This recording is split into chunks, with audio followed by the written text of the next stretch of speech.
Alizaliwa tarehe 26 Disemba msimu wa mwaka 1993 Tanzania.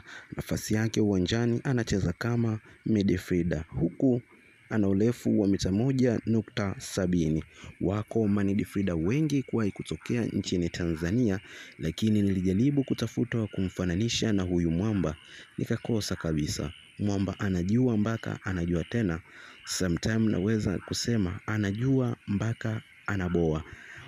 Mwamba huyu alishawahi kucheza vilabu mbalimbali kama vile Alliance Football Club, Mashujaa FC na vilabu vingine vya huko Championship.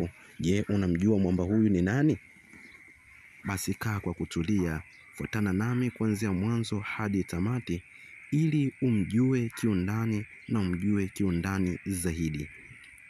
Huenda kama si leo hata mwakani, ipo siku jina lako litatukuzwa. Si tu kwa kutajwa, hata mabango tutabandika.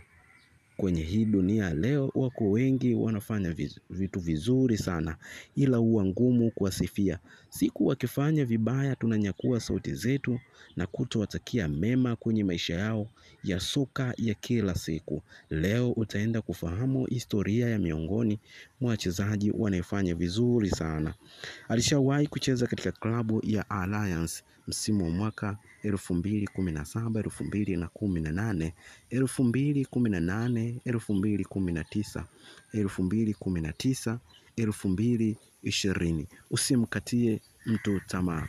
All decision making having your hands. Kwa maana kuwa kila mtu ana maamuzi ya kufanya jambo ambalo analitaka yeye.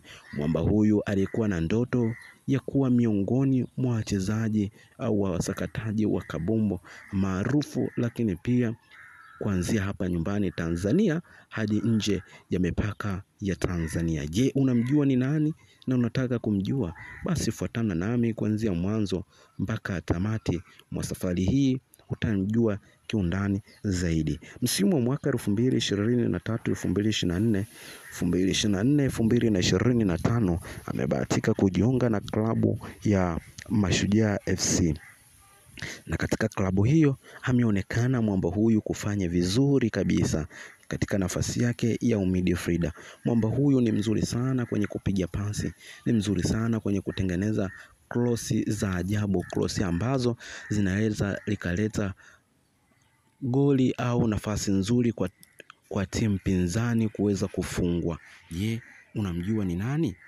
Wengi wanatamani kumjua kiundani zaidi, na huyu si mwingine ni Machembe Maga.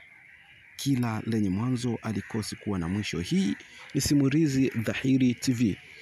Usisahau kulike, kushare, kucomment na kusubscribe ili kujipatia nyakala mbalimbali za wachezaji na taarifa mbalimbali.